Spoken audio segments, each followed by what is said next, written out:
मित्रों, आपने भी देखा होगा कि पूजा पाठ करने वाले लोगों की जिंदगी बुरे काम करने वालों की तुलना में काफी कठिन होती है। यह आपने निश्चित रूप से सोचा होगा, इसलिए चलिए आपको इसका रहस्य बताते हैं। चलिए आपको पुराणों में वर्णित एक कहानी सुनते हैं, जो आपको बताएगा कि हर जीव को उसके काम के अनुसार फल मिलता है। अगर कोई अच्छे काम करता है, तो उसे अच्छे फल मिलते हैं और बुरे काम करने वाले दुखी होते हैं। श्री कृष्ण ने बताया कि एक गांव में दो आदमी रहते थे।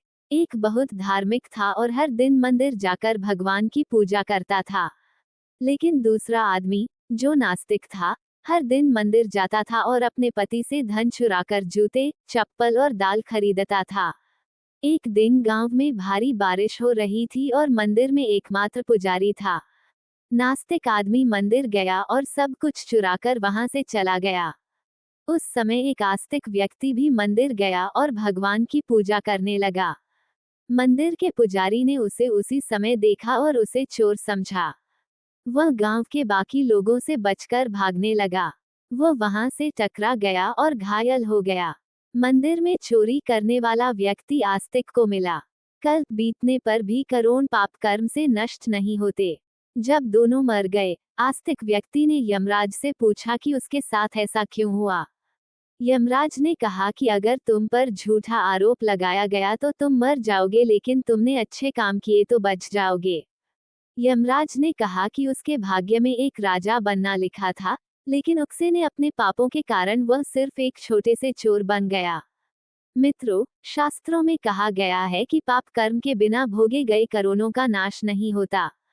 अगर कोई पाप करता है तो आज वह खुश हो सकता है, लेकिन कभी कभी उसे अपने पाप का फल भुगतना पड़ेगा। ये भी एक कहानी है कि एक बहुत पापी व्यक्ति एक रास्ते से जा रहा था और उसे बहुत सारा सोना मिल गया। उसी रास्ते से एक अच्छे आदमी जा रहा था, उसे एक कांटा लग गया और वह जमीन पर गिर गया। उस स्थान पर कुछ लोगों ने सोचा कि यह बहुत गलत हुआ और दोनों आदमियों की कुंडली ले जाकर एक पंडित को दिखाई। पंडित ने कहा कि पापी व्यक्ति का भाग्य राजा बनना था, लेकिन उसके पाप के कारण अब उसे सिर्फ इतना सोना मिला है।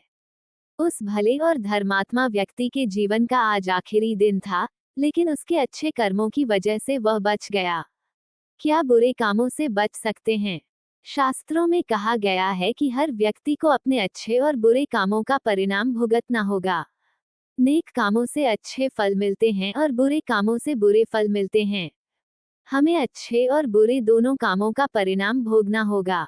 भगवान श्री कृष्ण ने भगवत गीता में कहा कि कर्म की गति को समझना आसान नहीं है। इसका अर्थ यह है कि यह समझना बहुत मुश्किल है कि किस जन्म में हमने क्या किया है और उसका क्या फल मिलेगा। ये संभव है कि आपने हजारों जन्मों पहले किया होगा जिस पाप के कारण आज आपको इतना बुरा हुआ है। इसके अलावा, आप शायद अनजाने में कुछ गलत किया हो जिसके बारे में आपको पता नहीं है। क्या धोखा देकर किए गए पापों का परिणाम मिलता है? कर्म का सिद्धांत सटीक नहीं है। चाहे आप जानबूझकर करें या अनजाने में, अगर आप कुछ गलत करते हैं, तो आपको उसका फल अवश्य मिलेगा। शास्त्र कहते हैं कि अगर आप अचानक आग को छुए, तो आपका हाथ जलेगा ही। शास्त्रों में कई कहानियां हैं जो बताती हैं कि अनजाने में किए गए पाप का फल भी लोगों को मिला है।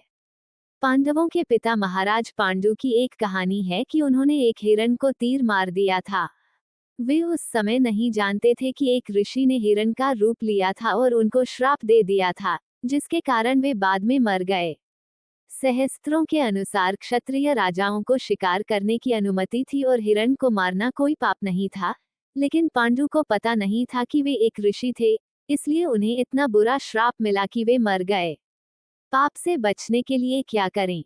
श्रीमद् भगवद गीता में भगवान कहते हैं कि कर्म और उसके फलों को समझना बहुत कठिन है, लेकिन प्रत्येक व्यक्ति